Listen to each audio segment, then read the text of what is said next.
Hare Krishna. Can you hear my voice? Am I audible? Okay, let's start. Namo Vishnupadaya Krishna Preshthaya Bhutale Shrimate Bhakti Vedanta Swaminiti Namine. Namaste Saraswati Deve Gauravani Pracharine Nirvishesha Shunyavadi Paschatya Deshatarine.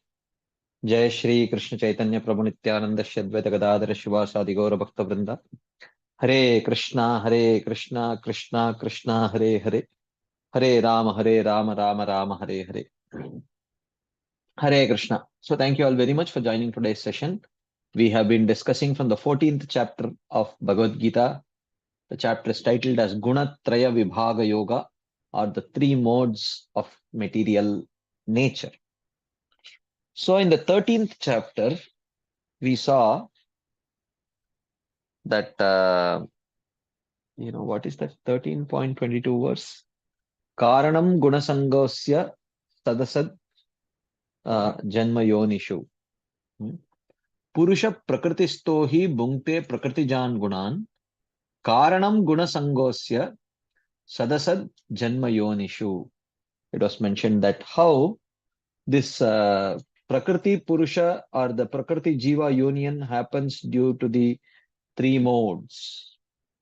So, it was mentioned that the contact of the Jiva with the body made of the gunas is the cause of his taking repeated births. Sad Asad Yoni Janmasu. So now, what happens when the Jiva comes in contact with the gunas? How do you identify the influence of particular gunas? What is the result of the influence of the individual gunas? All of that needs to be understood. So therefore, in trying to discuss this, Krishna starts this chapter by telling, Param bhuyaha pravakshami jnananam jnanamuttamam yad jnatva munayah sarve param siddhim itogataha. Again, I will speak more knowledge, which is the best amongst all types of knowledge. And by knowing this, all the sages have attained the highest perfection of understanding the Atma in this world. Idam jnanam upashritya mama sadharmyam agataha sarge apinopajayante pralayena vyatanti cha. Those who take shelter of this knowledge, mama sadharmyam agataha. Mama sadharmyam agataha means they have attained liberation in the form of sarupya, or it could mean a personal form of liberation or impersonal liberation, depending on the practitioner's practice. If it is a practice of jnana, then with this knowledge he attains impersonal liberation. If he practices predominance of bhakti, a practice which has predominance of bhakti, then with this knowledge he can attain Vaikunta along with some sarupya or something like that. If he is practicing pure devotional service, then when one realizes this knowledge or understands the nature of how the three modes affect a person, then along with this knowledge one can attain prema. So mama sadharmyam. So therefore this knowledge is relevant for all practitioners, whether they are practicing the path of karma, jnana or bhakti or yoga. This knowledge is essential. Okay. And depending on that path, people will attain an appropriate destination. Okay. Mama yonir mahad brahma tasmin garbham dadamyaham sambhavah sarva bhutanam tato bhavati bharata. This Prakriti is my womb, and in that womb I place the seed in the form of the jivas. The manifestation of bodies of all the living entities comes from that, placing of the jiva, impregnation of the jiva in Prakriti. With that combination arises the manifestation of the bodies of all living entities. Sarvayonishu kaunteya murtayah sambhavantiyaha tasam brahma mahadyonir aham bija pradapita. Prakriti is the mother, and I am the father of all these bodies in this which arise in this world. And how does these modes bind a person to this material world? He says, Sattvam rajas tamayiti gunaha prakriti sambhavaha nibadnanti mahabaho dehe dehinam avyayam.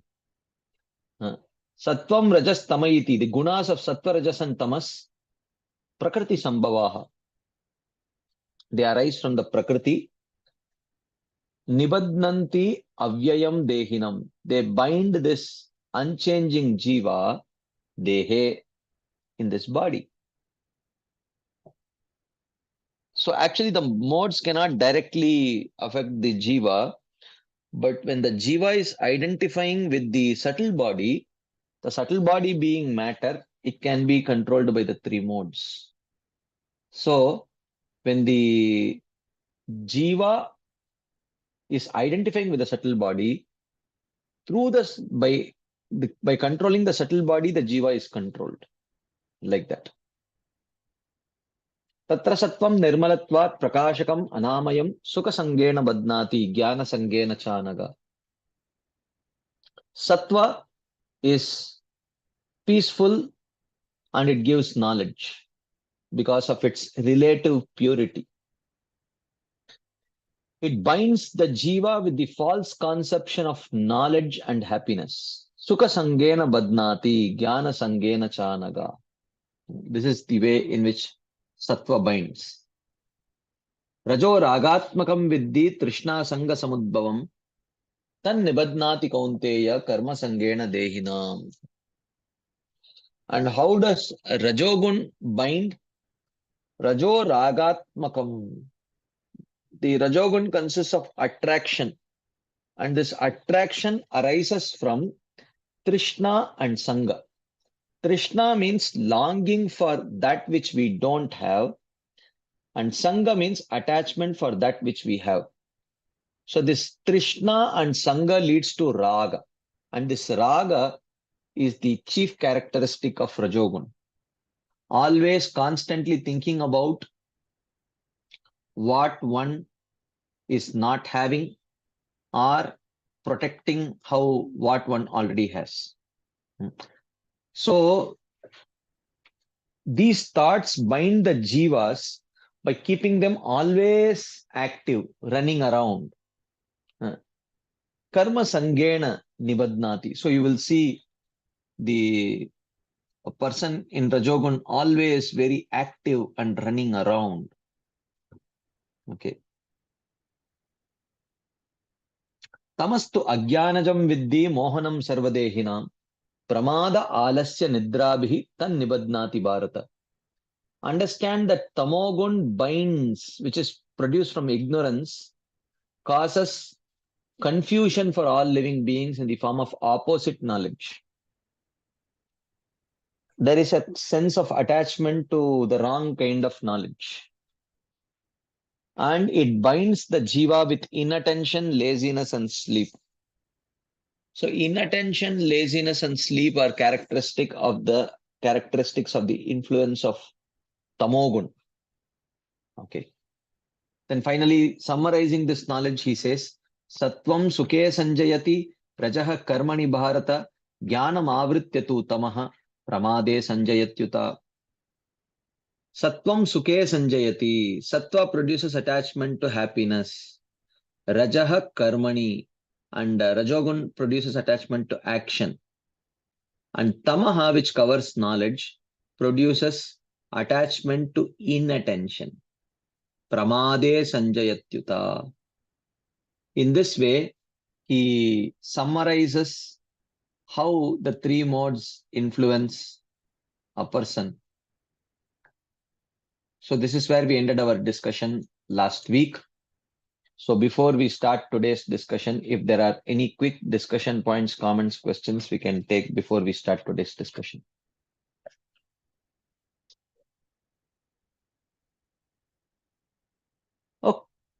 Okay, yes. Mohit Prabhu. Hare Krishna Prabhuji, Dandavat Pranam Prabhu. Dandavat. Yes. Prabhuji, Prabhuji, how can we identify Satoguna, Prabhuji? Satoguna, because it is very subtle in nature, and like it is written that Sattva produces attachment to happiness and knowledge. So Mhm. can you little bit explain, Prabhuji? Because sometimes when we do bhakti, we when we become advanced in bhakti, so we become tamogun to rajogun and rajogun to satogun. So what is the symptom of Prabhuji satogun, Prabhuji? That's what we just read, right? One Yes, Prabhu. becomes attached to knowledge and happiness in the form of peace. One is just satisfied. Satisfaction is the symptom of sattva guna. Okay, but Prabhuji, in Satoguna, sometime we feel ourselves superior to other person, like non-devotee. We feel ourselves superior. So how can we cross this Satoguna, Prabhuji? Satogun By nature. practice of bhakti, Uh, and Prabhuji, yeah, what is the difference between when we running for money, earning more and more money? It is Rajogun or Tamogun, Prabhuji, rajoguna. and Rajogun. Okay. And what is the meaning of Prabhuji Parmad in Tamogun? Parmad Inattention. in attention. Okay, Prabhuji. And Prabhuji, last question, Prabhuji. In Srila Prabhupada, in Satogun, Srila Prabhupada compares Satogun with scientist and poet. Uh, Mhm. like in 13 chapter, you mention about 20 qualities. So these Mhm. 20 qualities are also symptom of Satogun, Prabhuji. Sat, sat, 20 qualities. Yeah, you can say to some extent, yes. So, but these 20 qualities are also needed to realize Paramatma. So then why it is wrong for Bhakti, Prabhuji? Why we say that it is wrong for our Bhakti, Satogun? It is not wrong. We don't say it is wrong. Sattva guna is good. Actually, it can be dovetailed in Krishna consciousness. Okay. Okay. And Prabhuji, last question, Prabhuji, which is easy to remove? Like Tamogun, Rajogun, and Satogun. Which one is easy to remove? And which is very hard to remove? It depends on the individual. Okay. Okay, Prabhuji. Hare Krishna. Thank you, Prabhuji.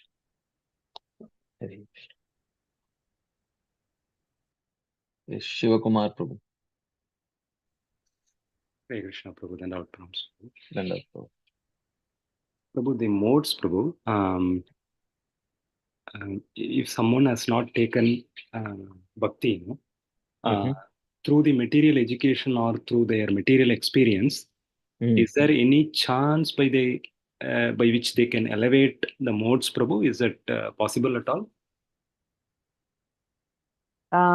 Yes, they can, but there is without bhakti, they may elevate their modes, but they cannot fix those modes. Mm. Mm. It is like you may elevate it to mode of goodness, but Mm. one cannot retain that mode of goodness without bhakti. Mm. Mm. Mm. Mm. Mm. It is like you paint a house with lime, but without the binder. Mm. Mm. So you paint it, it looks white, but the moment you put your back to the wall, all that lime will stick to your kurta, and the Mm. wall will be, Mm. it will lose that color. Mm. Mm. Mm. So, so without bhakti, Mm. those good qualities are like without any foundation. Mm. They cannot stick. Mm. Mm. Mm. Mm. Okay, okay, okay, okay. Thank you. Hare Krishna. Hare Krishna.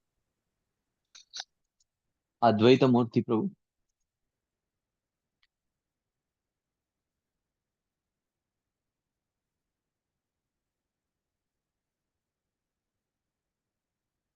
Advaita Murthy Prabhu, you'll have to unmute yourself to speak.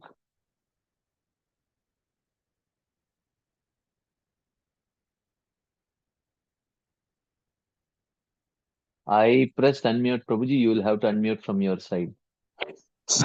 Hare Krishna, Prabhuji. Sorry, Yes. I just lost that tab actually. Yes. So, Danutnam, Prabhuji. Stand up, Prabhu. So, Prabhuji, related to this functioning of the three modes, the example you gave last time of this magnet, and also mentioned that it is like the subtle body. So, it is the basically modes affect the subtle body. So, as I understood, the modes affect the subtle body, and then we are identifying with the subtle body.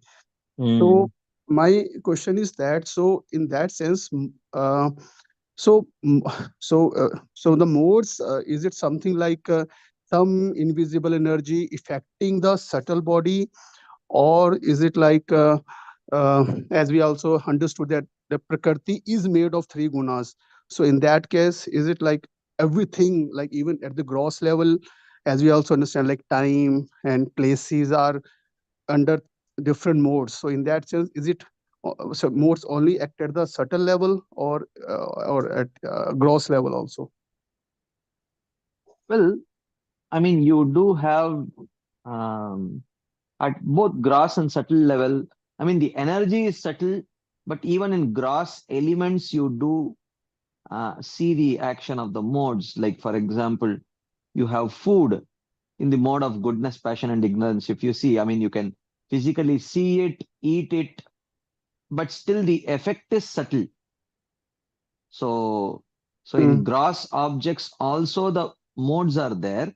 Modes as energy, they are subtle, but they can act through gross objects also. Like, for example, there is food in the mode of passion, food in the mode of ignorance, food in the mode of goodness. They all are gross objects, but they can but the energy in that, the energy of these goodness, passion, and ignorance, that is subtle. Mhm.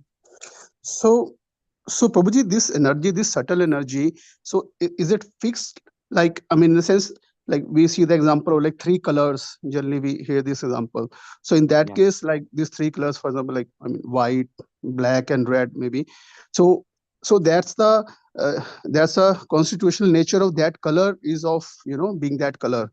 So, but or is it like there is one color, but when it comes under the effect of certain, like this particular mode, it changes to that nature? Or is it like if we say like again that example of time, like I mean, night is in mode of ignorance. So is it like night, there's a time and then ignorance is affecting on that, or is it like the night time itself is in mode of ignorance? I mean, like, is it like the constitutional nature at the gross level is also being made of that mode in itself, or is it like mode as a subtle energy is a different thing, and then it affects the gross things, or maybe also the subtle things? Well, I'm not very sure if I understood your question, but uh, to whatever I have understood, see, night as a time is generally in mode of ignorance, but that does not mean at night the person has to essentially be in mode of ignorance, because from the time factor, according to the time factor, the mode of ignorance may be active, but the person himself, by his constitution, may have a predominance of sattva, and the place where he is staying may enhance that sattva. So even though according to time, there could be a predominance of tamas, but the overall mode will be dependent on his own constitution, his own impressions that he has assimilated, uh, certain life situations. Like, if it is a very peaceful time for him, a lot of good things have happened in his life, which are keeping him very happy and encouraged. Then in general, the life situations will bring in a predominance of goodness. The ambience where he is staying may be very it may support goodness, even though the time of the day may contribute to ignorance. Similarly, even though early in the morning is goodness, but let's say early in the morning someone has taken intoxication, even though the time of the day may be conducive for goodness, or later during the day it may be conducive for passion, but there is an alternating force in the form of liquor or something which induces a predominance of ignorance, which will subdue the effect of passion coming in the form of time of the day, and maybe the person himself may be strong in passion, but nevertheless, because there is an overpowering force of liquor, that may subdue that rajas coming from his own nature and the time of the day, and it may make ignorance more powerful like that. So it depends on multiple factors. Okay. Okay, Prabhuji. Thank you. Hare Krishna. Mother Gail.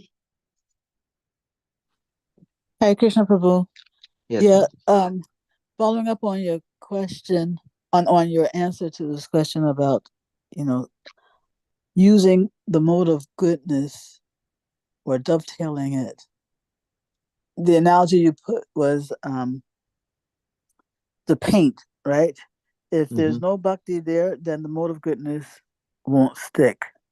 Yeah. So just thinking out loud, right?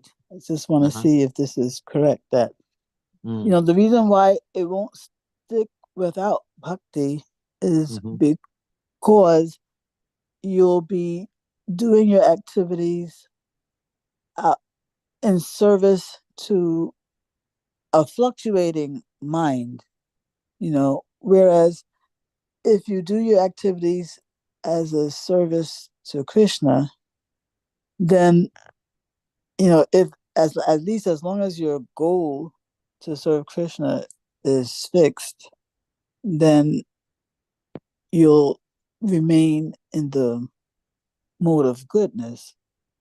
Whereas when you're doing something only because it for some kind of selfish reward, that's going to depend on the state of the mind.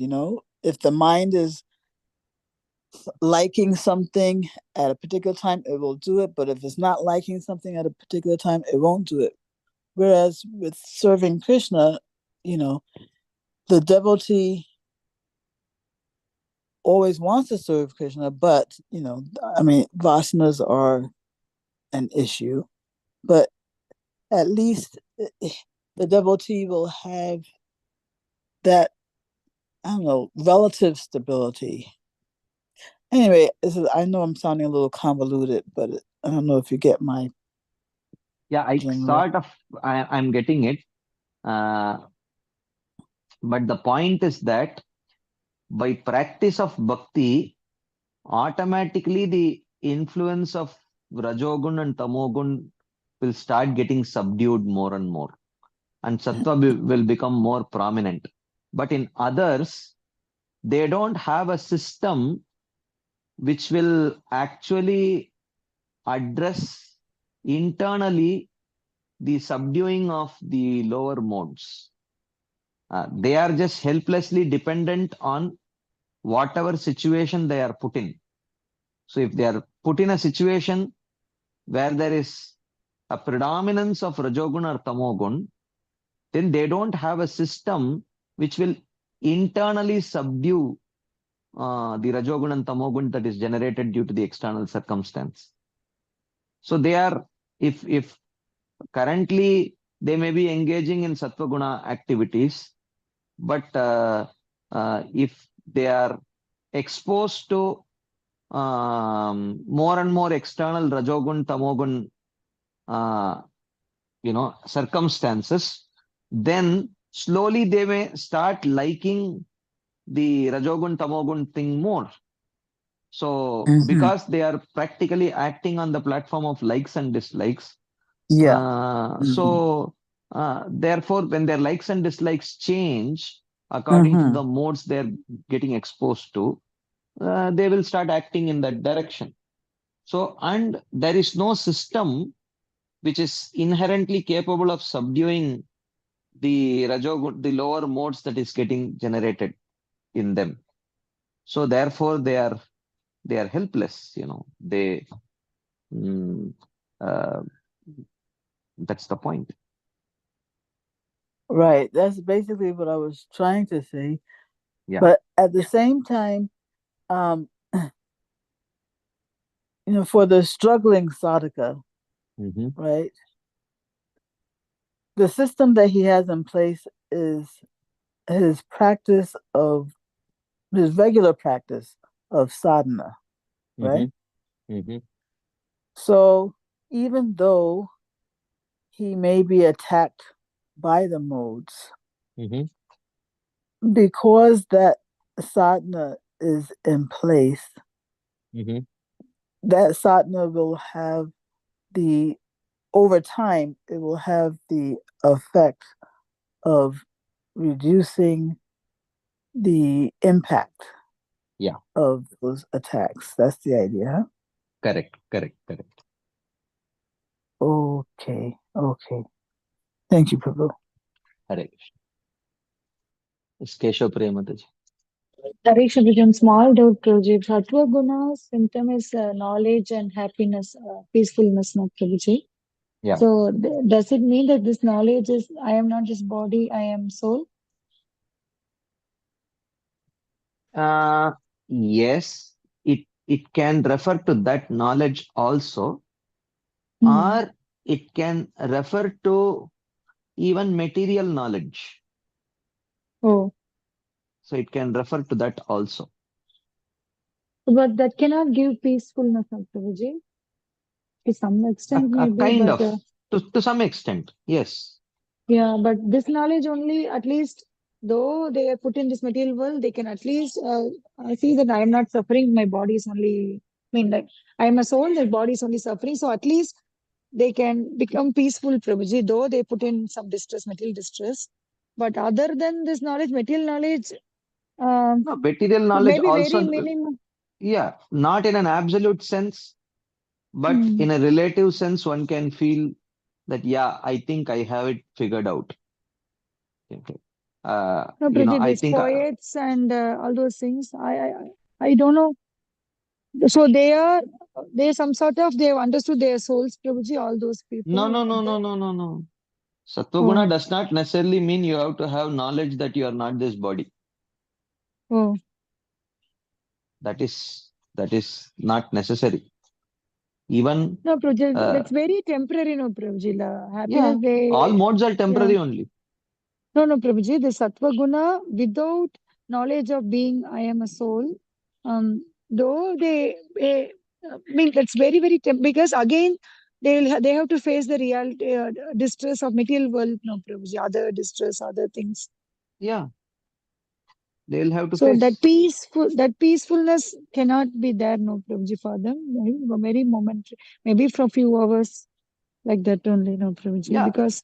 when we say peace, it is Mm, in general a generic sense of peace. It's not absolute peace, because there is no mm, absolute goodness without the influence of rajas and tamas at all in anyone. mm, Generally, it's a mm, mixture. mm. So, and that kind of goodness is not possible. So, Mm. it is all relative. Compared to a person who is predominantly more rajasic or tamasic, they are more happy. So it is How is just that they happy, Prabhuji? Prabhuji, how is that they happy they are compared to happy Rajasic?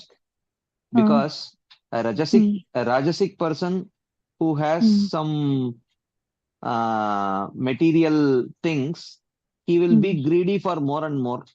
Whereas the sattvic person, when he has mm. the same thing, he'll be Mm. satisfied with it. So because he is satisfied, he is more happy Oh, in a relative okay. There's a sense. relative sense only. Yeah. Yeah. So even Gyanis and Yogis, till they attain perfection, they also should be understood and be in Sattva Guna, no, Prabhuji, predominantly. Yeah. They're also till they attain perfection. Yeah. They are Yeah. in. Okay. Hare Krishna. Thank you.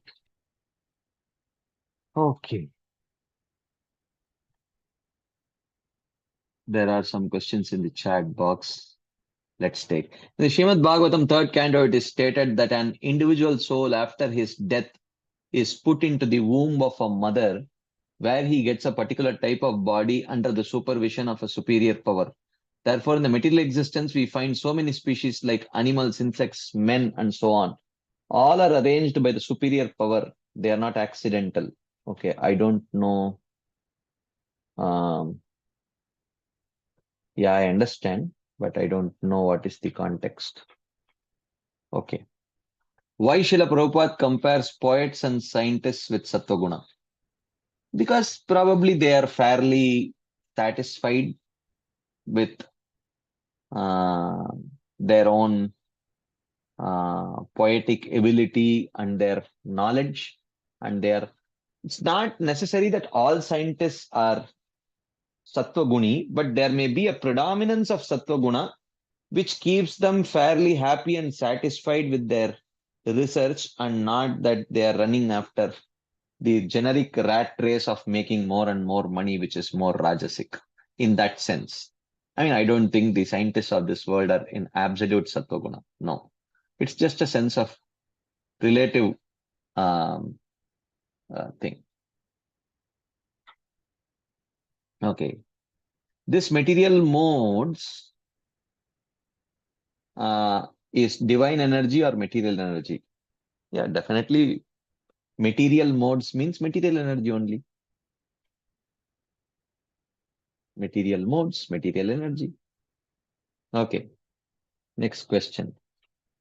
Just adding one point to your points on place, time, and different modes. Srila Prabhupada in New York, Bowery, but there was no effect on him owing to his purity. Yes, he did. Bowery was, unimaginable tamogun. You can't even imagine. I'm not sure if in India there could be any place which is so tamoguni, like, like Bowery. Okay, I'm not very sure what about the self-improvement books. Is it a question that are they in mode of goodness? Is it? Yeah, maybe that is some kind of sattvic knowledge without the knowledge of soul. Yeah, true. Yeah. One of my friends is relatively situated in sattvic sinless life, at least in this birth. He knows the laws of material nature relatively well and tries to operate within that as much as possible. But the goal of life is still selfish. That I live for my and my family's happiness, and try to assist others in that journey, like giving charity, sharing material things, etc. Yeah, that is more like, yeah, some kind of a sattvic life. Yeah, you can say. Yeah. Yes, Mohit Prabhu. Hare Krishna, Prabhuji. Yeah. Prabhuji, can bhakti be called the tamoguni bhakti, satoguni bhakti, and rajoguni bhakti, Prabhuji? Like sometime when we are doing bhakti, we do chanting at night, or we think ourselves superior to non-devotee. So can bhakti be called the Prabhuji satoguni bhakti, rajoguni bhakti, and tamoguni bhakti, Prabhuji, in Krishna consciousness? A Well, devotee. okay, let me ask you a question. Yes, Prabhuji. If you are chanting at night, Yes, Prabhuji. do you consider chanting at night while half asleep as good chanting or bad chanting? Prabhuji, I think that whenever I do chanting, whether it is night or day, it gives me benefit, and it gives me matlab shuddh satogun type feeling. How do you know what is Shuddha Sattva feeling? When I do chanting, Prabhuji, I feel humble and I feel generous in nature, and something These are like all that. Sattva qualities. They are not Shuddha Sattva. Okay, that's why, Prabhuji, I am asking you question, Prabhuji. Sometimes we feel jealous from devotees, and sometimes, so can bhakti be called the tamoguni bhakti, satoguni bhakti, and rajoguni bhakti? Well, bhakti itself is beyond three modes. But the practitioner's faith can be in three modes. If someone thinks, yes, Krishna has to be worshipped, but why should one worship Krishna? For attaining liberation. If one thinks like that, then that is Sattva-guni Bhakti. And if, of course, Bhakti is not Sattva-guni, the practitioner's faith is in Sattva-guna. And if one performs Bhakti, and why he performs Bhakti? For getting some material benefit. I am worshipping Krishna so that I want some good, nice material benefit. If with that goal he worships Krishna, then that person's faith is in Rajoguna. And if someone is practicing worshipping Krishna, for what purpose? Because by that worship, he wants to harm someone. He's actively praying to Krishna, Krishna, I am serving you. In return to my service, please harm this person. That is a practitioner whose faith is in Tamoguna. So such a person practices bhakti, but his faith is in Tamoguna. But Yes, you may Prabhu. have, let me complete. Yes. But you may have sadhakas who may sometimes be troubled by a lot of material distress. They may sometimes be hoping that, oh, I wish I get out of material distress. But that does not mean, or sometimes they may feel very greedy and jealous, seeing other people growing in the material world, or they may feel greedy and envious of other devotees seeing their progress in spiritual life. But as long as they see it as an anartha within their heart, then that is actually person having pure faith, but he has a swabhava which is afflicted by Rajogun. And sometimes someone may feel very angry on other devotees, and we may feel like harming on the other devotees. But as long as we identify it as an anartha, then the person has pure devotional faith, but he has a swabhava which is afflicted by mode of ignorance. So there is a difference between, in the third canto of Srimad Bhagavatam, when Kapiladev talks about Sattvaguni Bhakti, Rajoguni Bhakti, and Tamoguni Bhakti, it talks about the faith of the practitioner. If the faith of the practitioner itself is affected, that he has alternate goals, he has anya abhilasha, other abhilashas are goal for practicing bhakti. Sukha sampati gar aave kashta mite tanaka. That kind of practice, if one is worshipping Supreme Lord for destroying suffering, that as the goal, that is Sattva-guni Bhakti, Rajoguni Bhakti, Tamoguni Bhakti. But if someone is practicing Bhakti for they are Anya Bilashita Shunyam Jnana Karmadya Navritam, but at the same time they are afflicted by lust, anger, envy, greed, illusion, pride, etc. That is just sadhana bhakti, Vaidhi sadhana bhakti at the stage of anartha nivritti, where anartha nivritti is not complete, so therefore they are afflicted by those anarthas. So there is a difference like that. Okay, Prabhuji. It means, Prabhuji, bhakti is pure. If our faith is pure, then we are doing Shuddha bhakti, but our sabhava is in the mode of goodness, working in the mode of goodness. Goodness or passion or ignorance? Yes, we cannot say other devotees that his bhakti is tamoguni bhakti, satoguni bhakti. If he is doing Shuddha bhakti, but we can say he is at the stage of anarth nivritti. Yeah, Okay, thank you, Prabhuji. Hare Krishna. right. Mother Gail. Hare Krishna Prabhu, I have a question, but just to follow up, if a person has pure faith, right, but Mhm. they're doing sleepy chanting, or they might be in a kind of a euphoric mood doing the Mhm. chanting. Mhm.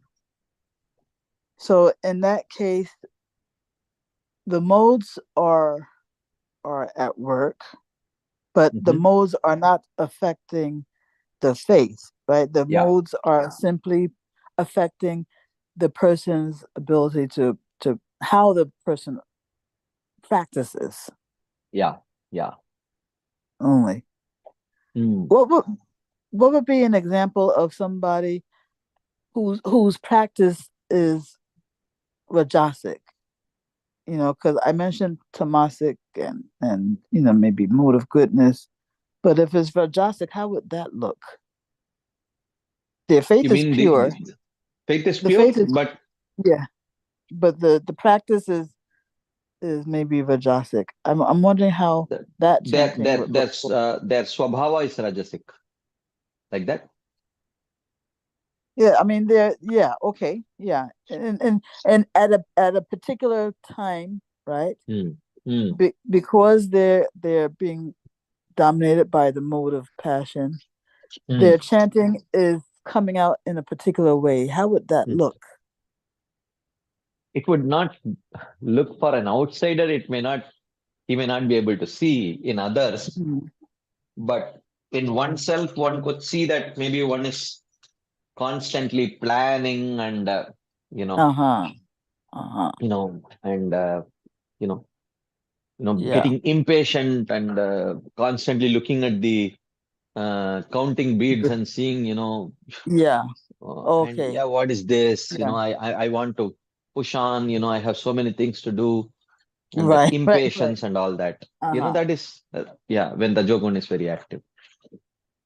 Yeah. And when Tamagun is active, there well, you might be falling asleep and so on. Yeah, But yeah, but if you're being afflicted by many distractions, that was Rajogun. a little bit.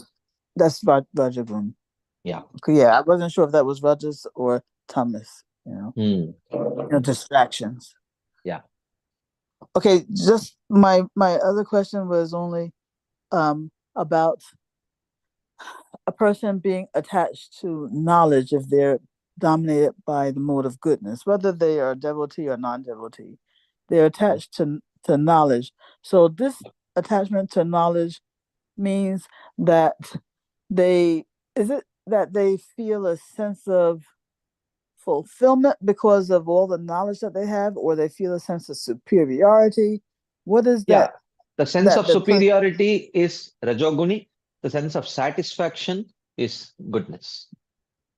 Oh, okay. Okay. All right. Thank you, Prabhu. Correct. So, okay. Modes is one topic which always has a lot of questions. Okay, let's see. Okay. In Bhagavad Gita 7:14, it is mentioned divine energy. Divine energy because it belongs to Krishna, therefore it is called as divine energy. Or you can say it has a divine purpose too. Ultimately, in the ultimate sense, it wants to push the jiva towards taking shelter of Krishna in that sense. But actually, it is a material energy only. Yeah. So the divine energy of mind consisting of the three modes of material nature is difficult to overcome. But those who have surrendered to me can easily cross beyond it. If it is divine, why do you have to cross beyond it? You can as well remain in it, right? If it is divine. So it's not divine in that sense. It is divine because it belongs to Krishna. Okay, next question. Devotional service executed by a person who is envious, proud, violent, and angry, and who is a separatist is considered to be the mode of darkness. Similarly, passion and ignorance, Kapila Shiksha. Okay. One confirmation of to differentiate whether it is one's conditioning or goal itself in terms of identifying thoughts, actions with the modes. It is whether I consciously expend efforts on the line of the mode's influence or fighting the influence that comes in the way of my sadhana. Well, that also cannot be very, you can say, it may not be a very absolute confirmation, because sometimes you may see if the influence is very strong, then one may at some point they may stop fighting also. So therefore it may seem like because they may not have the strength to fight, or they may not, it may become very difficult. So therefore you may say either it should be a fight, you should see a person actively fighting or at least passively repenting. One of the two should be there, either active fighting or passive repentance. Not that repentance is passive in that sense, but it is passive in the sense it's not, there is no action maybe. So, but there may be internal repentance, regret, guilt. In the absence of an active fighting against the modes, if there is at least in the form of emotion, if there are these emotions of regret, repentance, guilt, etc., that also is an indication that it is the person just succumbed to the push of the lower modes unwillingly. So that unwillingness manifests in the form of regret, repentance, guilt, etc. Like that. Is that relevant, Prabhu?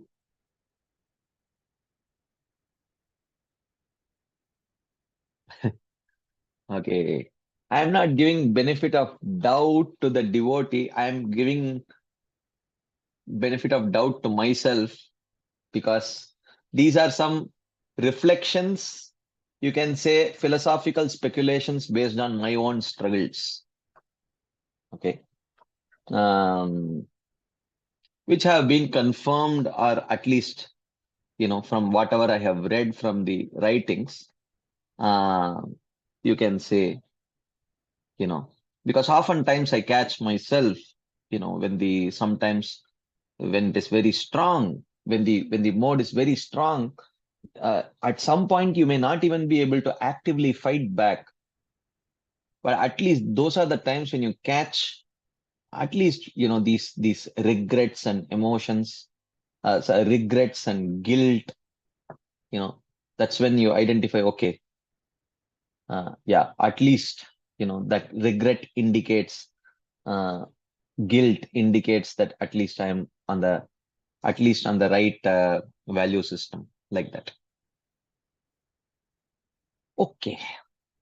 Anyways, let us continue. I thought we could very quickly get to today's section, but somehow I never expected so many questions before even we started some active discussion about the modes, which is going to start right now. Anyways, let us continue. The next topic is called as recognizing a mode's supremacy. Rajastamascha vibhuya sattvam bhavati bharata. Rajasattvam tamaschaiva tamasattvam rajastata. Rajastamascha abhibhuya. When rajas and tamas disappear, sattvam bhavati. Sattva becomes prominent. O Bharata. Rajas sattvam tamaschaiva. When rajas and sattva vanish, then tamas becomes more prominent. And when tamas and sattva disappear, rajas becomes more prominent. In this way, there is a constant, you can say, competition between the modes.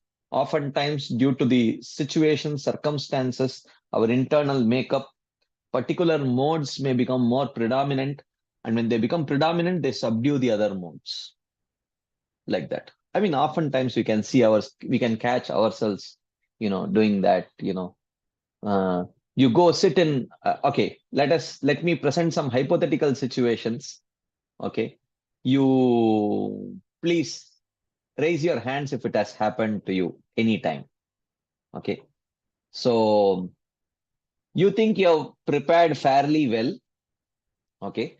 You think you're prepared fairly well for a competitive exam.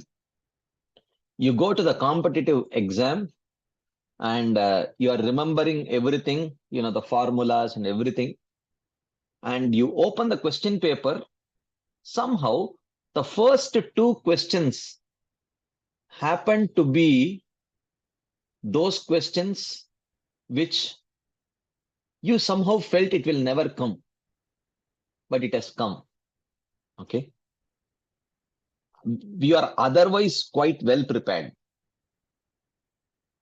but you somehow were sure that these two questions will not come. Those exact same two questions have come in the paper. And even though you know the rest of the question paper, but when you see the first two questions, you get so demoralized and frustrated and disappointed that you are unable to think and answer the rest of the question paper. Has it ever happened to you before? Yeah, quite a few people. I'm surprised.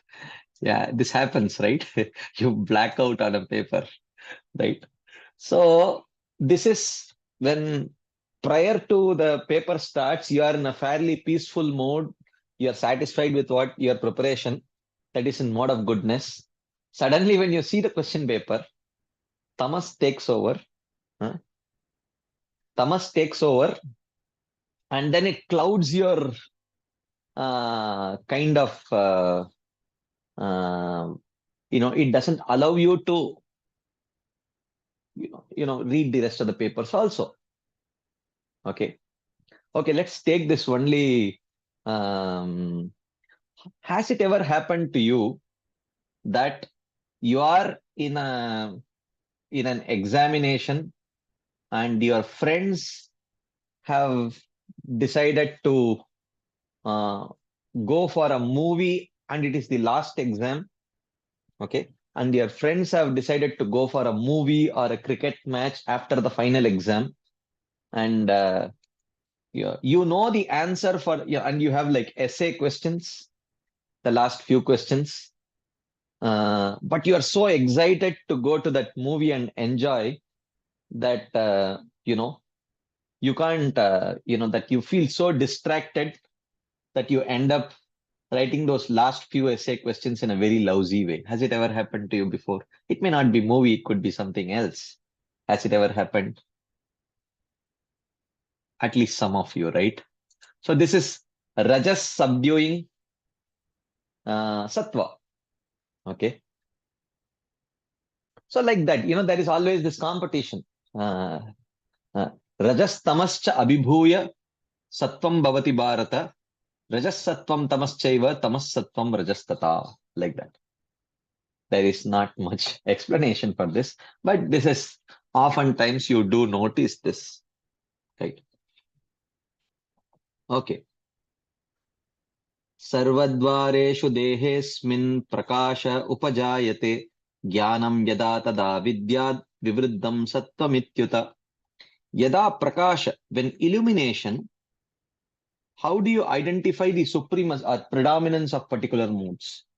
Yada prakasha, when illumination in the form of jnanam, knowledge, upajayate, arises, asmin dehe sarvadvareshu, in all the gates of the body. When illumination in the form of knowledge arises in all the gates of the body. Gates of the body means senses. The body is called Navadwarapu, the city of 9 gates. Navadwara pure dehi naiva kurvanna karayan, as Krishna says in Bhagavad Gita. So sarvadvareshu dehesmin, asmin dehe sarvadvareshu jnanam upajayate. When illumination in the form of knowledge arises in all the gates of the body, tada, at that point of time, vidyad, one can understand vivridam sattvam iti. uta.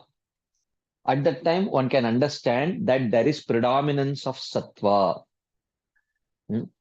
So, when all the senses become very sharp, and especially the Gyanendriyas are able to very clearly see with attention, okay, and grasp the knowledge with attention, then that is a symptom of increase of sattva guna. Okay. So here he says, it has been stated that the prominent guna appears when the other two gunas become weak of their own accord. Now the Lord speaks of the qualities of increased gunas in 3 verses.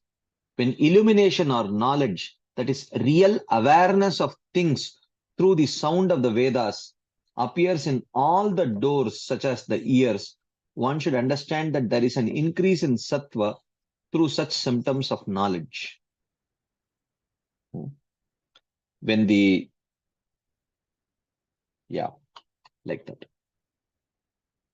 Real awareness of things through the sound of the Vedas.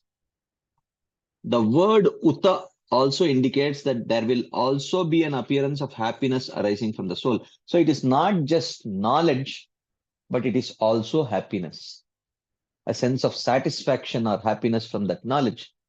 When knowledge and happiness appear, one should understand that there is an increase in sattva. So which means when one gets, let's say, attracted to the right kind of food, a food which is healthy, a kind of music that is healthy, a kind of, your things that you see which are healthy for yourself. Okay.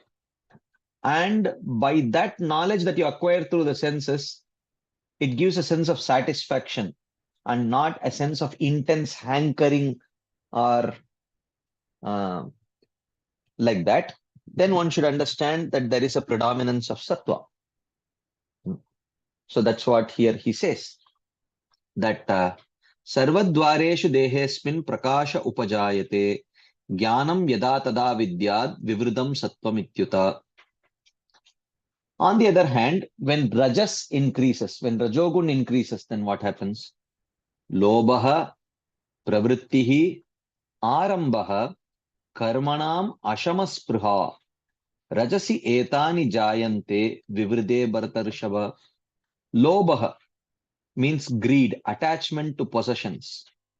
Pravrittihi, pravritti means effort, endeavor to increase those possessions. Lobha is the emotion, pravritti is the action. Okay. When you feel greedy, what happens? Greed is an emotion. Now, actions performed because of that greed is called as pravritti.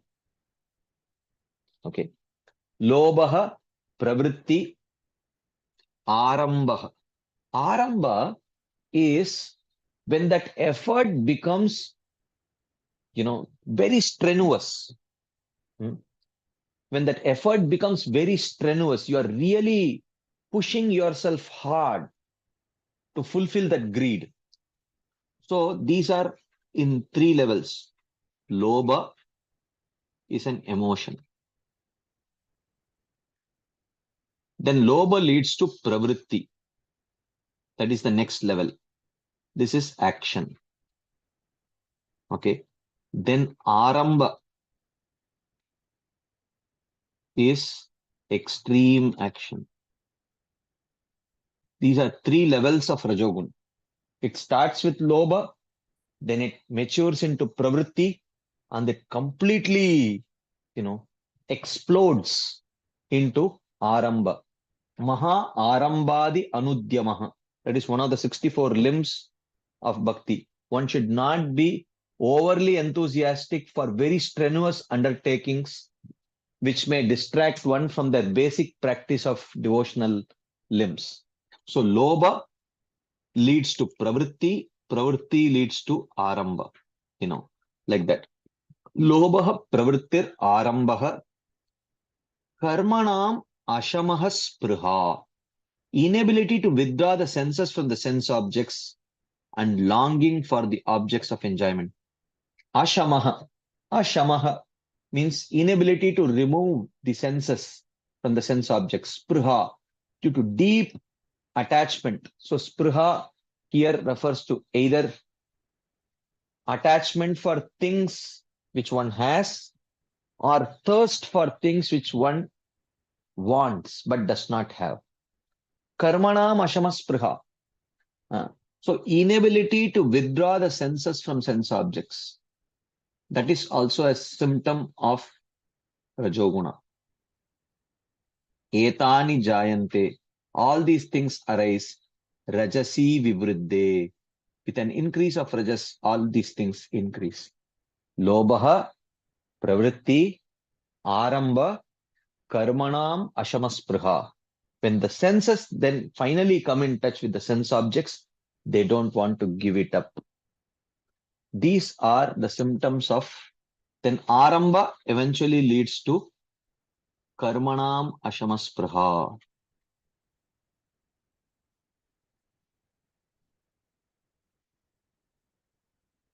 Okay. So these are the 4 stages. And when one identifies this in oneself, one can understand that Rajoguna is controlling me too much. Like that. So here, Srila Vishwanath Chakravarti Thakur says, greed, absorption. Okay, just give me 1 second.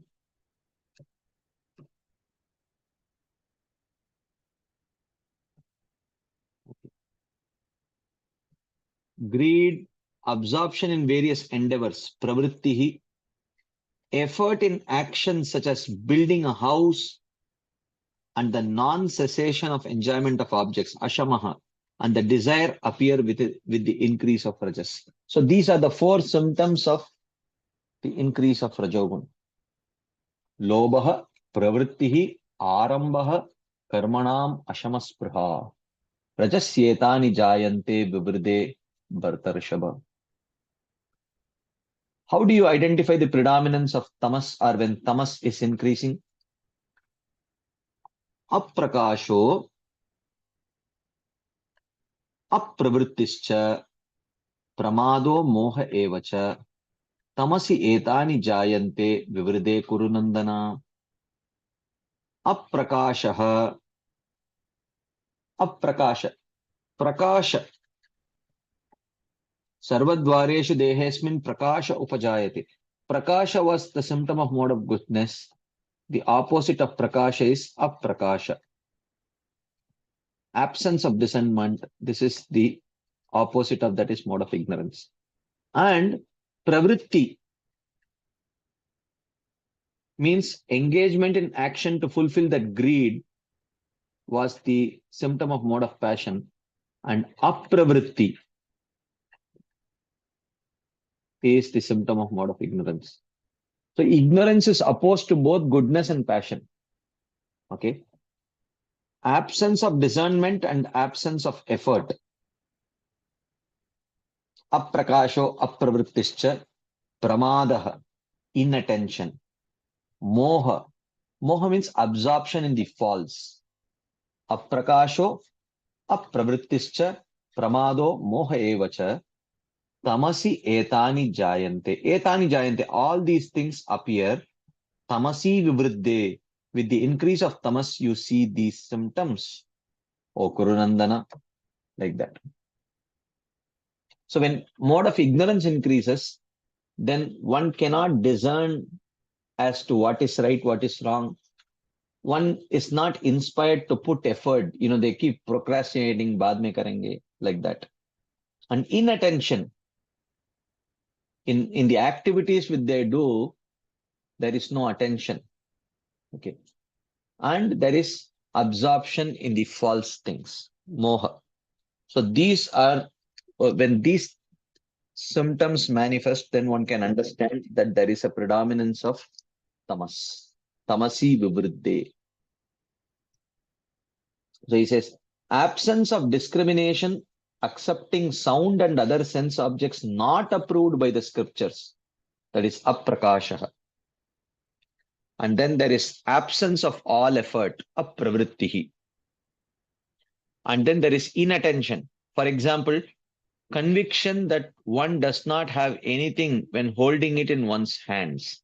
Pramadaha. You're having it with you, but somehow you don't even notice that you have it. Moha and absorption in the wrong or false appear with the increase of tamas. So this is how one identifies when a particular mode becomes more prominent. We can identify with the symptoms that manifest due to the enhancement of these particular modes. Any quick discussion points, comments, questions before we move forward? Yes, Shivakumar Prabhu. Hare Krishna, Prabhu. Prabhu, Yes. Question on sadhana, Prabhu.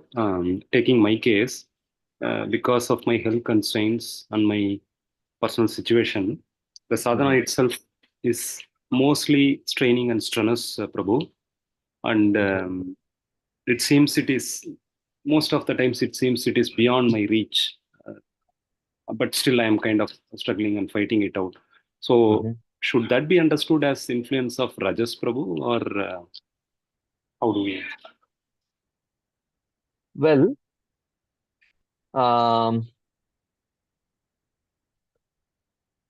if the basic sadhana which you are performing, because of your health situation, you are struggling to do it.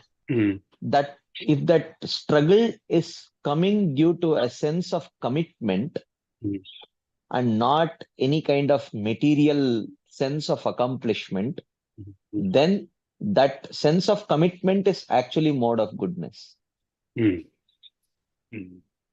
And if you are properly planning your best to execute it with proper commitment, then that is also a symptom of mode of goodness. But if someone is strenuous, putting in extra hard work so that they get some credit for it, people glorify them for that, then that is a symptom of mode of goodness, mode of passion.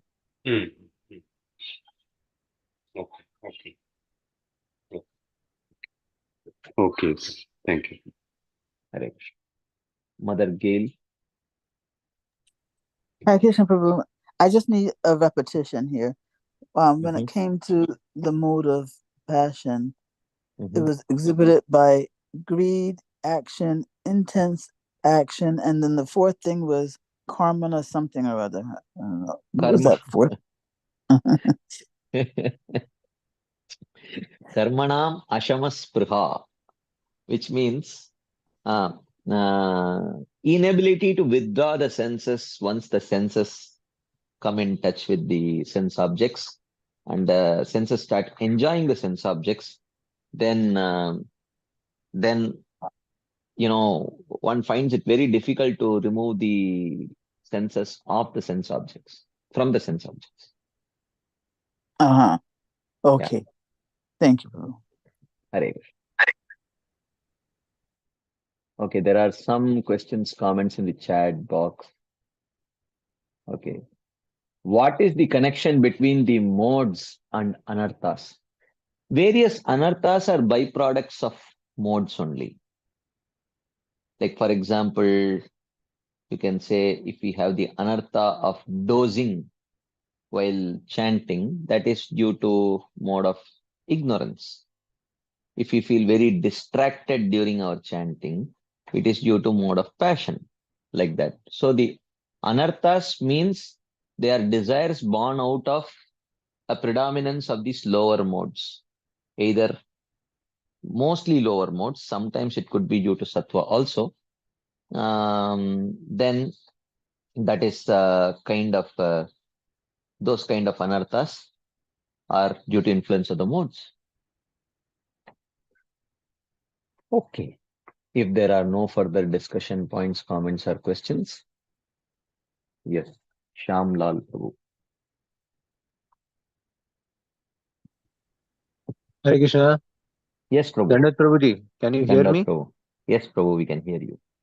So, Prabhuji, as you get senior, I mean, as the years go by, not not really senior in understanding Shastra or whatever, but as the years go by, the need for visible sadhana comes up.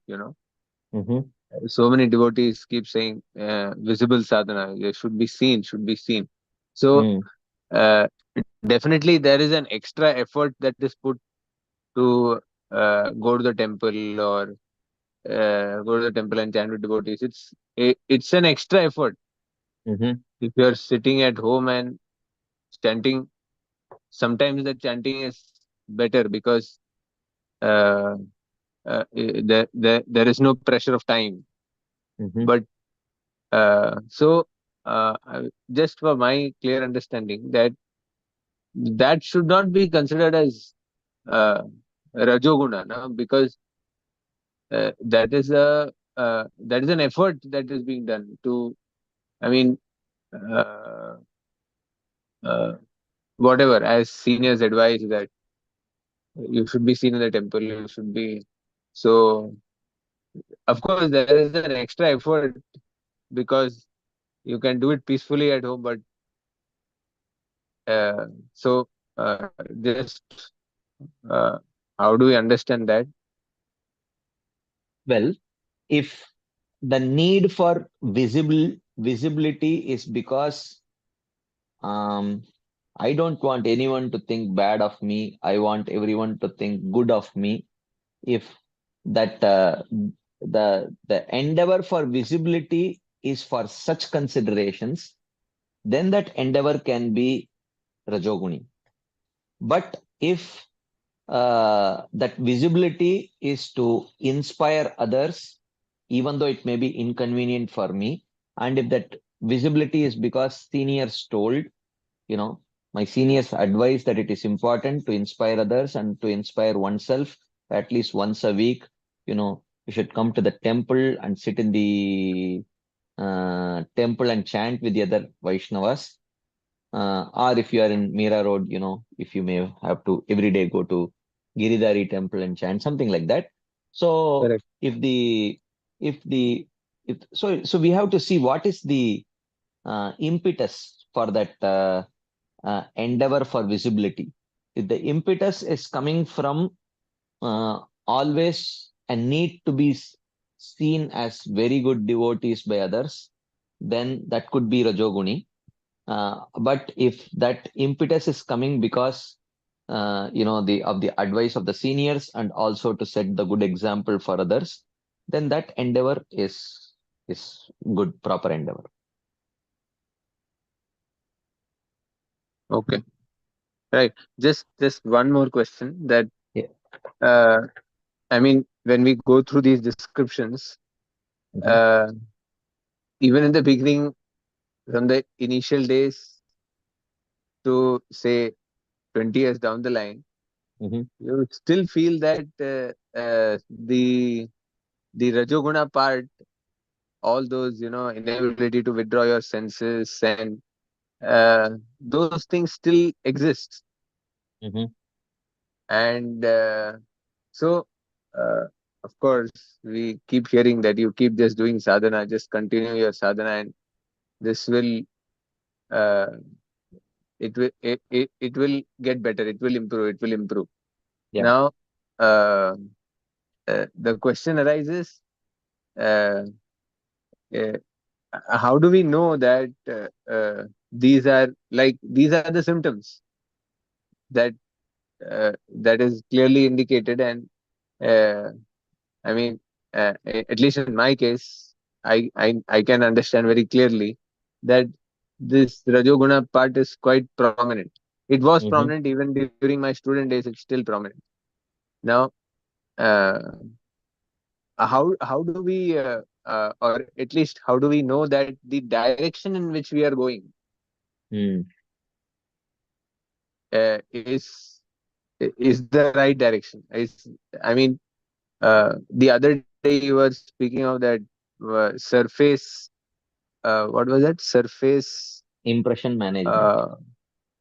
Surface impression management. Sorry.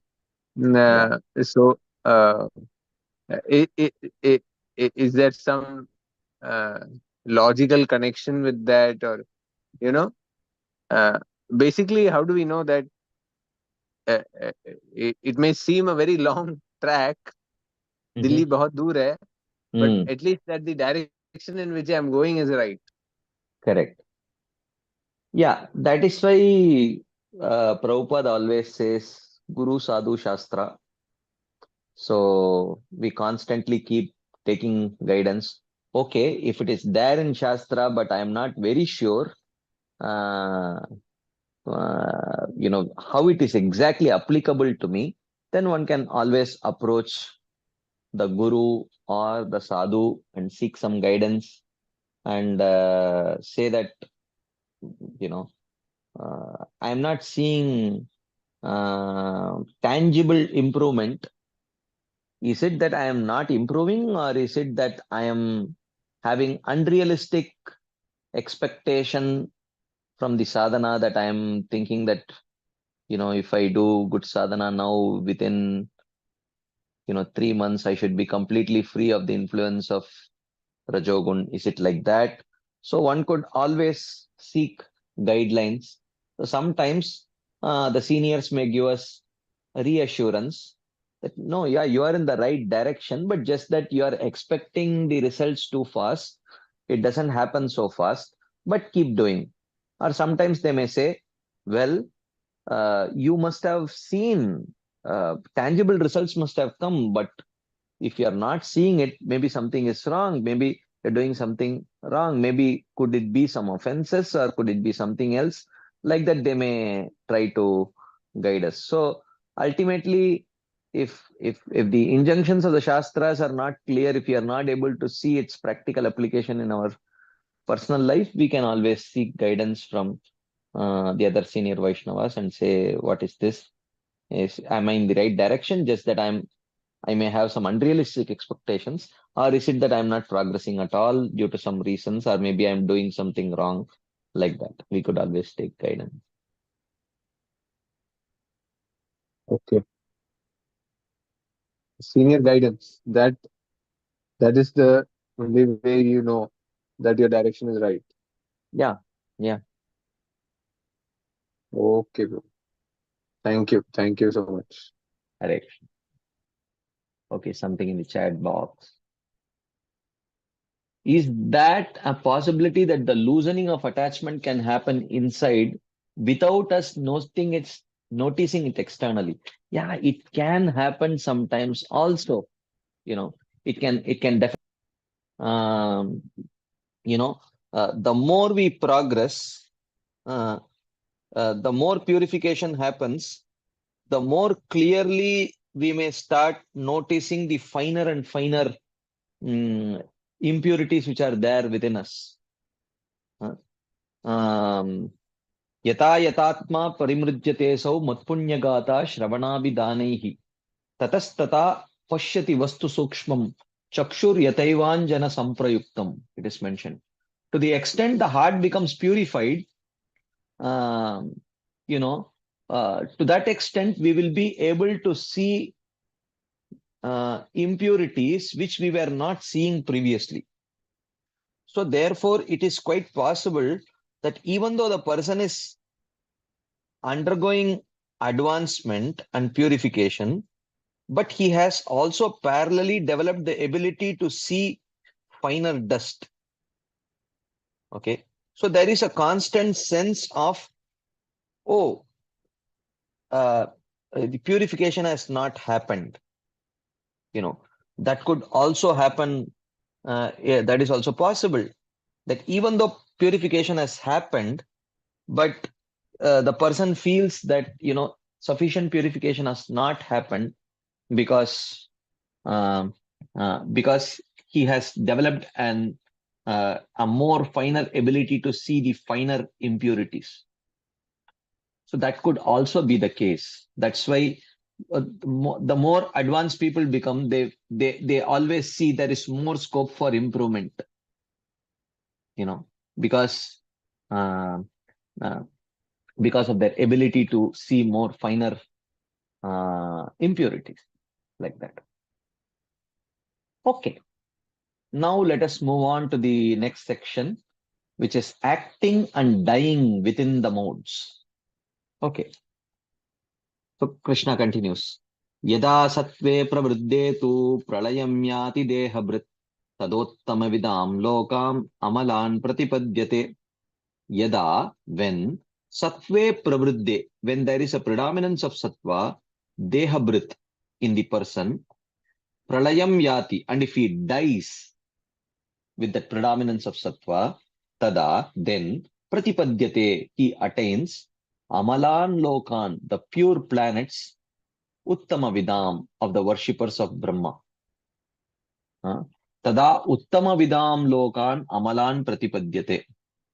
So Srila Vishwanath Chakravarti says, when a person with a predominance of sattva dies, he attains the pure worlds of the worshippers of Hiranyagarbha and others, worlds which give happiness.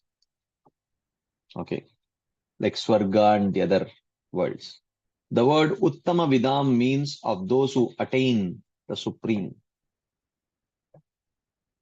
Rajasi pralayam gatva karma sangishu jayate tata praleenastamasi modayonishu jayate. He who dies in the mode of Rajas, Rajasi pralayam gatva karma sangishu jayate, he attains a position among the persons attached to work, which is mostly the middle planetary systems. Tata pralinas tamasi, and he who dies in the mode of tamas, muda yonishu jayate, he is born in the wombs of the foolish, the lower, either it could be lower planets or lower species also. Karmanas sukritasyahuhu satvikam nirmalam phalam rajasastu phalam dukkam ajnanam tamasah phalam. Sukritasya karmanaha phalam ahuhu. The result of sattvic work is satvikam nirmalam, is purity and absence of distress.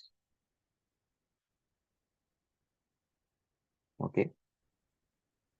So when work is done in the mode of goodness, it leads to purity. Then it leads to purity and absence of distress. Rajasastu phalam dukkam. The result of rajas is sorrow. When you engage in an activity in mode of passion, it leads to sorrow. Ajnanam tamasah phalam. The result of tamas is ignorance. You don't even know whether you have done it properly or not.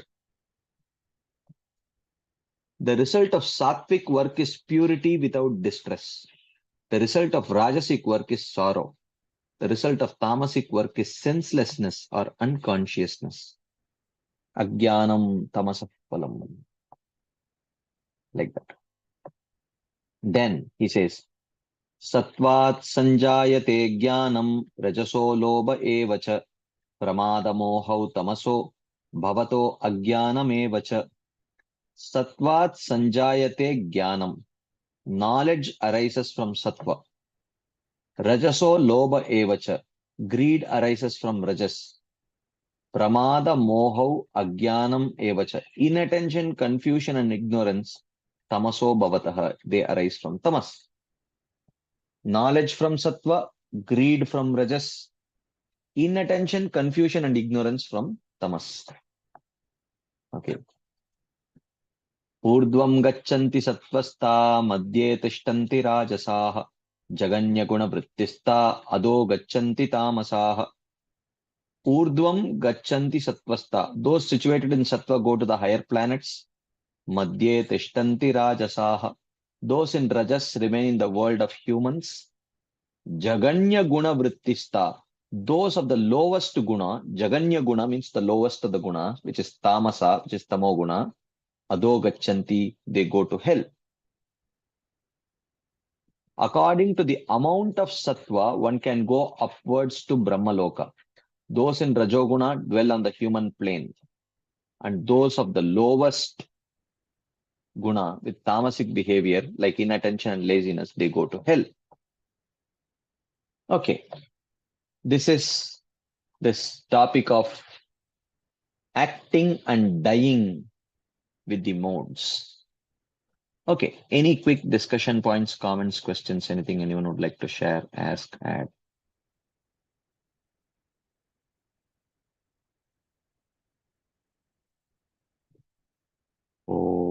Okay. If there is none, let us continue our discussion.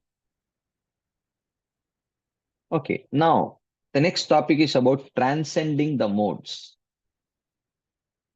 He says, this is 19 to 27. Okay. Till the last. नान्यं गुणेभ्यः कर्तारं यदा द्रष्टानुपश्यति गुणेभ्यश्च परं वेत्ति मद्भावं सोऽधिगच्छति.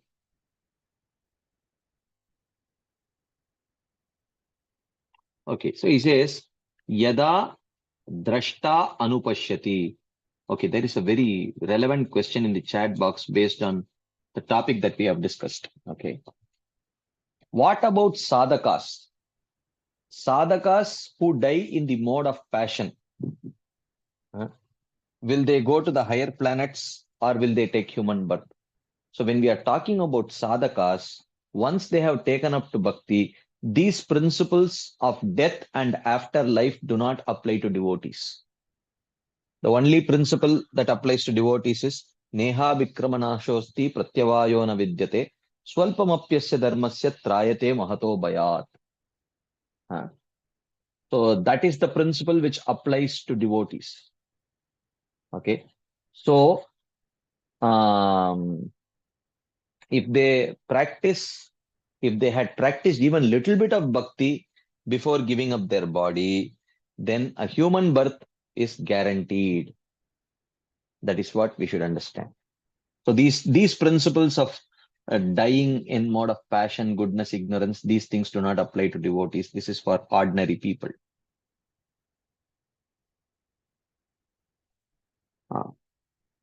Yeah, there is another question. What about people who are in between, meaning they just go with the flow? Yeah, there are mostly people are in between. That is why there is no only 3 planets, upper, middle, and lower. There are 14 planetary systems. So depending on permutation and combination, one could go to different planets, and there are unlimited number of species in different planets. So there is ample scope for, the permutation and combination of the gunas, like that. Okay. Nanyam gunebhyah kartaram yada drashtanupashyati gunebhyascha param vetti madbhavam so adhigacchati. Yada drashta anupashyati, when the jiva sees, na anyam gunebhyah kartaram, when the jiva sees that action is being performed by the gunas in the form of the doer, the action and the objects of the action. Okay. So it is only the gunas which are performing. Okay. Gunebhyaha na anyam kartaram. Apart from the gunas, no one is performing the actions. Okay. The subtle body, is mostly, the intelligence is involved in performing an action which is actually in the mode of passion. The mind is in action which is in mode of goodness, which is born out of false ego in mode of goodness. The karmendriyas, jnanendriyas, which are all products of false ego in mode of passion. Then there is the gross body, which is a manifestation of false ego in the mode of ignorance. All these, when a person sees, yada drashta anupashyati, when the jiva sees that gunebhyaha anyam na kartaram, apart from the gunas in the form of the gross body, subtle body, etc., nothing else is acting. I am not the performer. The gunas are only acting. The gunas in the form of gross and subtle body, they are only involved in actions. When he is able to see that, Gunebhyascha param vetti. And when he understands that the soul is separate from this body, gross and subtle, mad bhavam saha adhigacchati. He attains a state of merging with me. When a person very clearly understands this, then he attains actually a state of merging with me. Now, having shown the repeated births caused by association with the gunas, the Lord now shows liberation which is beyond the gunas in 2 verses. Okay.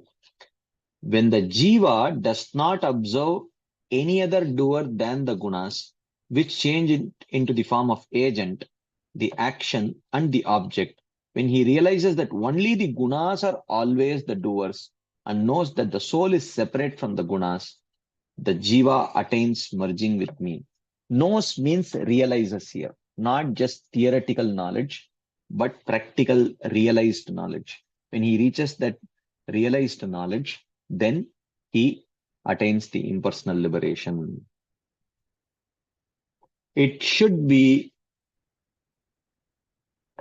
understood from the second to last verse in this chapter that one must still perform bhakti even after practicing such jnana in order to get this result. So we saw that there is Sakama Karma Yoga, in which there is Varnashrama plus bhakti. Okay. Then there is Nishkama Karma Yoga, in which also there is detached Varnashrama plus bhakti. Then there is Jnana Yoga, in which there is practice of Jnana Yoga plus bhakti. Then there is Ashtanga Yoga, where there is Ashtanga Yoga plus bhakti. And then there is a stage of Jnana Sannyas,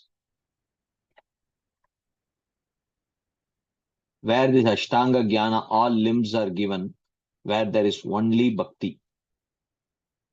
And then this leads to impersonal liberation. That's what he says. It should be understood from the second to last verse in this chapter that one must still perform bhakti even after practicing such jnana in order to get this result. So at every stage, the element of bhakti should be there. That is understood. Okay. Then he says, Gunanetanatityatreen dehi deha samudbhavan janma mrityu jara dukkair vimukto amritamashnute yetan treen gunan aditya, surpassing the 3 gunas, deha samudbhavan, which give rise to the body. The body is caused due to the influence of the 3 gunas. Gunan etan atitya, etan 3 gunan atitya, deha samudbhavan, transcending these 3 modes which are the cause of this body. Janma mrityu jara dukkair vimuktaha, and free from the suffering of birth, death and old age. Dehi, the embodied soul, amritam ashnute, he attains eternal life.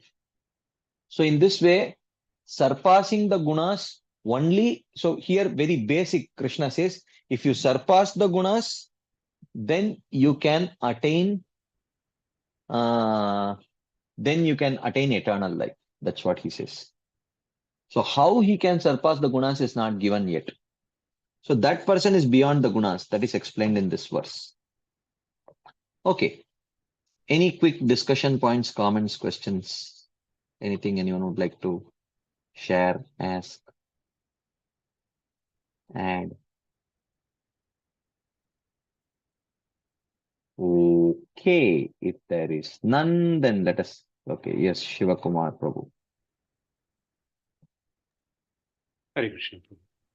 Yes. Go to the prayer sloka, Prabhu, where it said the one who sees that only the gunas are acting. Right, Prabhu? The prayer sloka.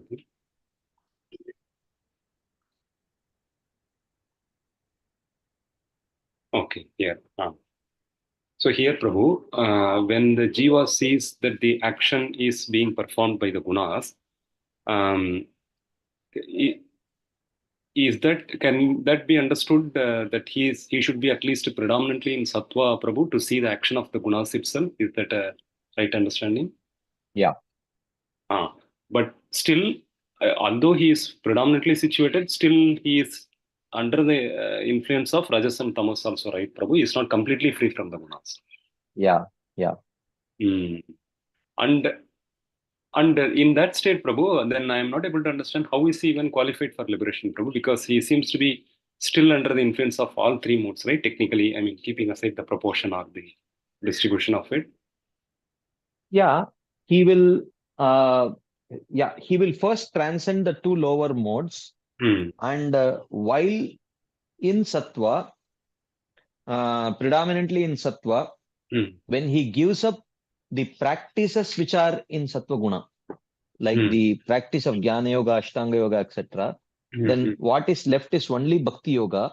By that minimal Bhakti Yoga, minimal but pure Bhakti Yoga, which he practices, eventually he will give up that Sattva also at some point, and then he will enter into the Brahmajyoti.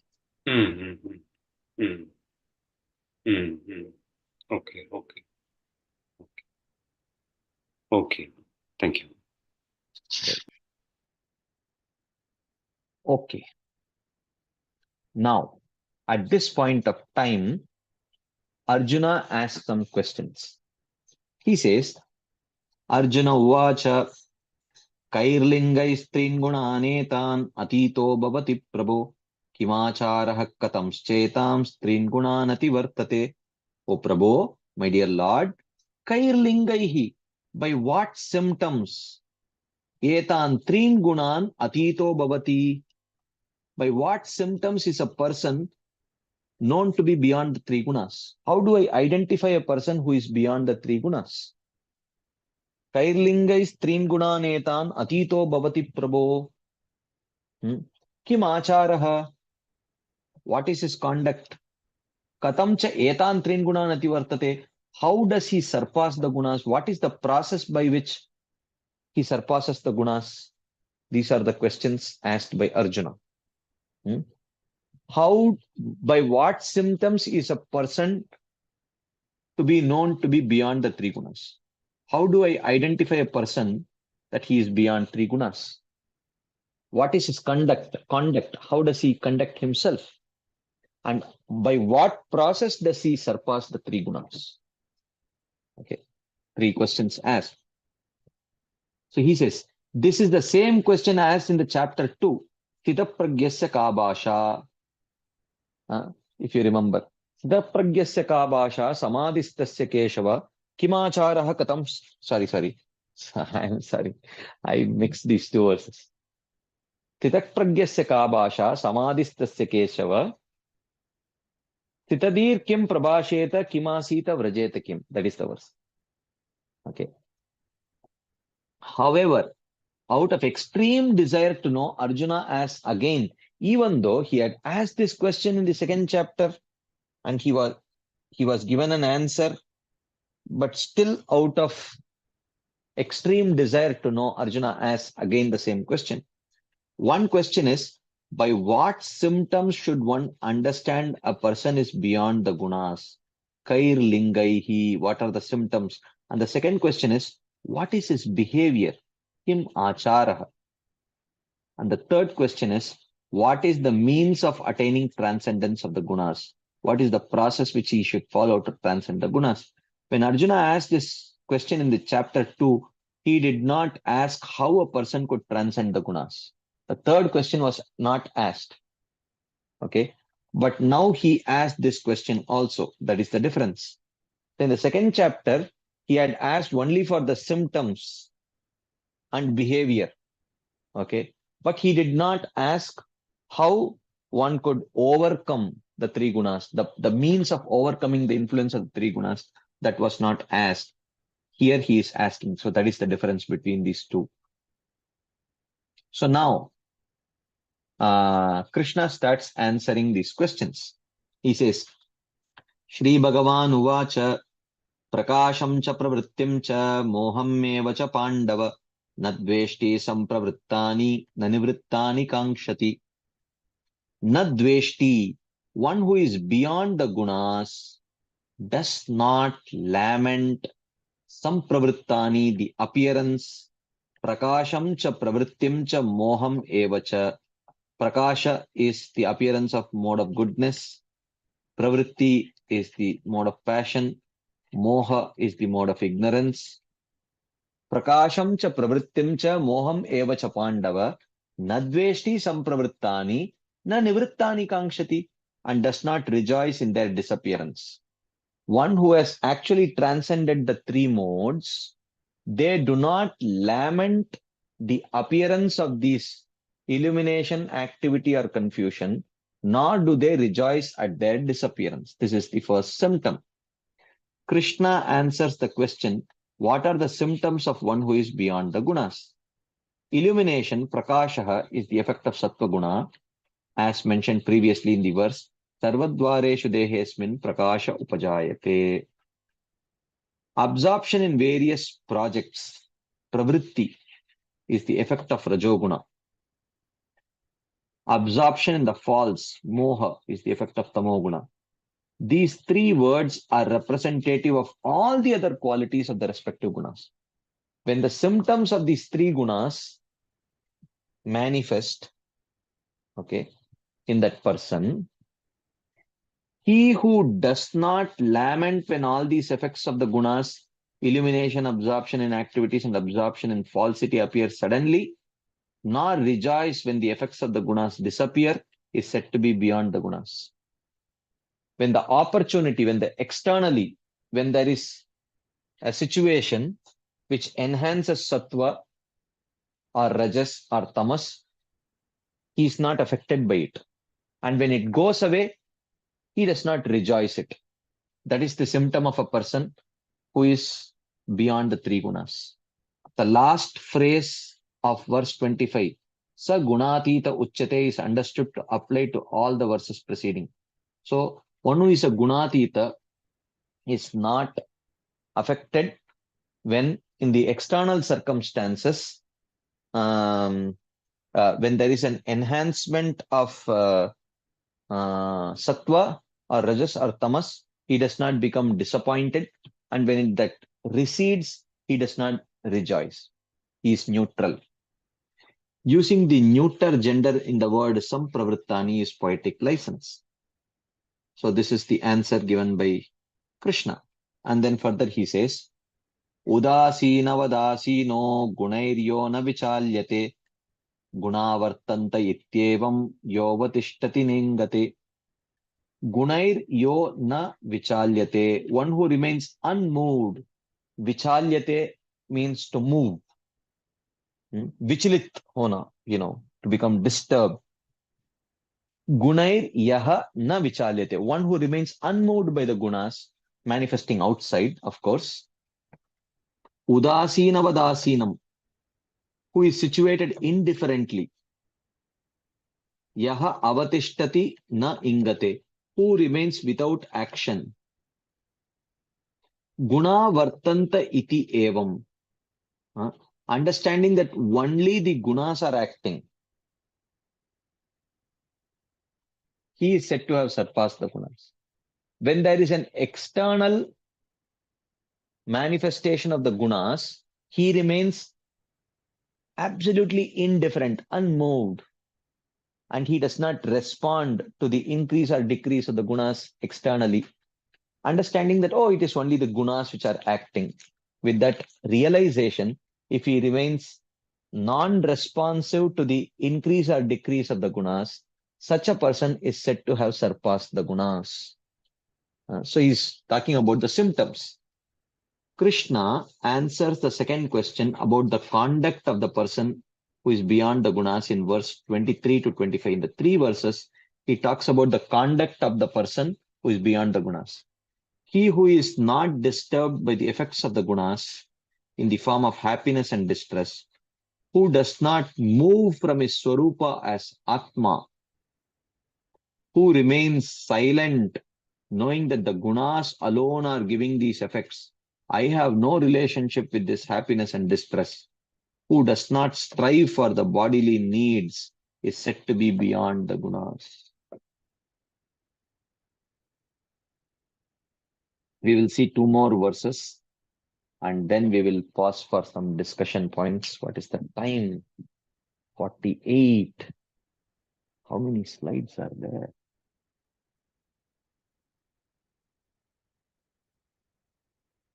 60, 61, then 20 slides. Okay. Oh, okay.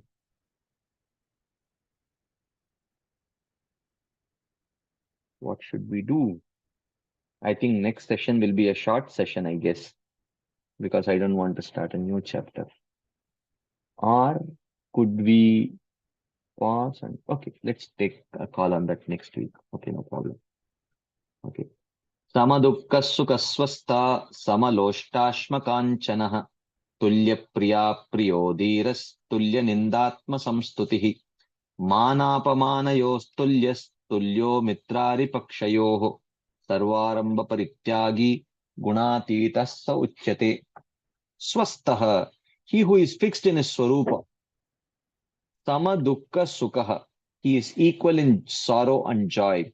Sama loshta ashma kanchanaha, he who sees a lump of earth, a stone and gold as the same. Tulya priyaha apriyaha, who regards the cause of happiness and distress as the same. Dhiraha, who sees the difference between Atma and Prakriti. Tulya ninda and Atma samstuti, who regards criticism and praise of himself as the same. Gunatisa sa uchyate, such a person is said to be beyond the gunas. Equipoised. He is equipoised. Like that. On seeing such symptoms and conduct of the person beyond the gunas, one should describe that person as being beyond the gunas. One who merely talks about the possibility of being beyond the gunas is not said to be beyond the gunas. There must be practical symptoms. Okay, there must be practical symptoms. So these are the practical symptoms mentioned here. Okay. Any quick discussion points, comments, questions, anything anyone would like to share, ask, add?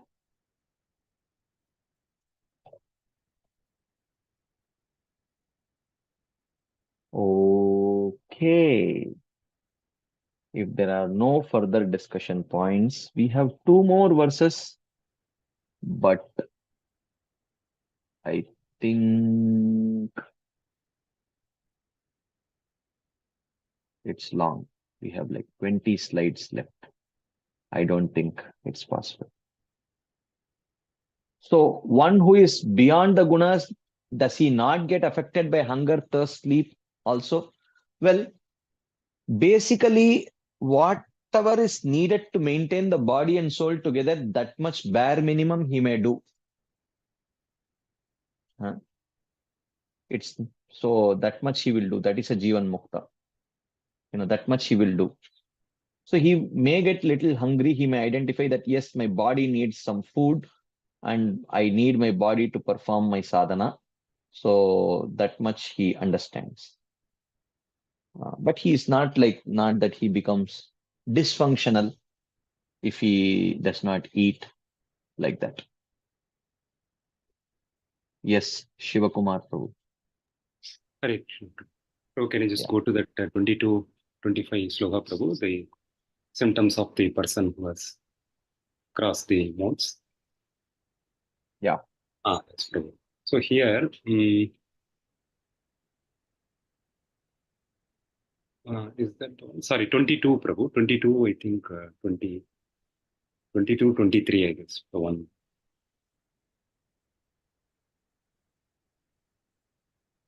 Yes, Prabhu, here. So one he is beyond the gunas does not lament the appearance nor rejoice at the disappearance. So my question, Prabhu, I had this sometime back, Prabhu. A person is already crossed the gunas. Why is there a manifestation of the gunas itself, Prabhu? Externally, not internally. Can you just add some more detail, Prabhu? I'm not able to follow. For example, when he is when he is sitting, suddenly there is a blaring jazz music or some disco music, whatever. It's being played. Okay. Mm. It is intensely Rajoguni. Mm. It's not that he is disturbed. Mm. And when that music is stopped, not that he rejoices. Okay. Okay. He's not affected. Externally, Okay. external manifestation. Okay. Okay, Prabhu. Prabhu, and one more question, Prabhu. Now, when I read this, all these slokas throughout Bhagavatam of this one who crosses the three modes and the equipoised view of the world and things like that. Yeah. It sounds like a person would technically become a robot like inside, Prabhu. So I always have this doubt. The happiness that we derive in devotional service itself, how do we understand that it is above the three modes, Prabhu? Because it sounds like a person will become like a robot, emotionless. Well, yes, that might happen for Jnana Yogi, but for a devotee, he would parallelly be developing spiritual emotions where emotions are generated for the pleasure of Krishna and not self-pleasure. So, therefore, we sing in the Prasadam prayers, Ekadina Shanti Pure, Prabhu Advaitera Gare, Dui Prabhu Bojane Boshilo, Shakkori Aswadana, Prabhu Bole Bhaktagana, Eisha Krishna Aswadilo. This morning we were discussing this point. So he feels Eisha Krishna Aswadilo. This shark has been eaten by Krishna.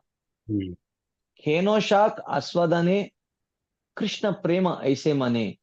Sei Preme Koro Aswadana. So he is not eating that shark, that he is eating, he is tasting the remnants of Krishna. So that joy is there. So, but the nature of that joy is different. So, so therefore, spiritual life is filled with so much emotions that this material body cannot even imagine handling actually. But it is not material selfish emotions. They are spiritual emotions for the pleasure of Krishna. It is there. Okay. Thank you so much. Okay. So I think we will pause here and continue this discussion next week. Next week, Krishna willing, we will complete this 14th chapter. I'm not very sure if we will start the 15th chapter next week. We'll see. Let's see. It depends on questions, discussions. So if we very quickly complete the 14th chapter, then we will start the 15th chapter also. Anyways, but thank you very much for your patient listening and your enthusiastic participation. Srila Prabhupada ki jai, Srila Vishwanath Chakravarti Thakur Pad ki jai, Srimad Bhagavad Gita ki jai. Hare Krishna. Thank you very much.